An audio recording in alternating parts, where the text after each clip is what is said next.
Oo. Yung mahaba-haba yung bakasyon mo para ma-check mo mabuti mo na yung motor.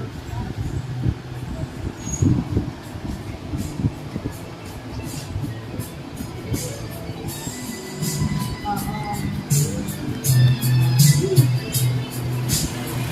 Sige na.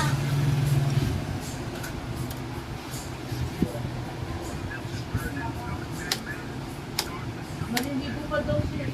Sinabi ko na kayo cellphone ni Jenny na pinaano yung cellphone ni Tati na bigay. Ay di ba si Radin yan? Ay kawawa na si Jenny. Lahat sila nakahiga na sa loob eh. Walang cellphone na ginagamit. Naghihintay pa may makatulog.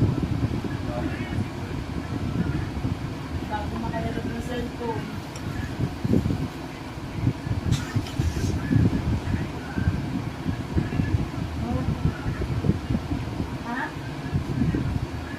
Wag na, o kaya nga, kakagulo lang sila.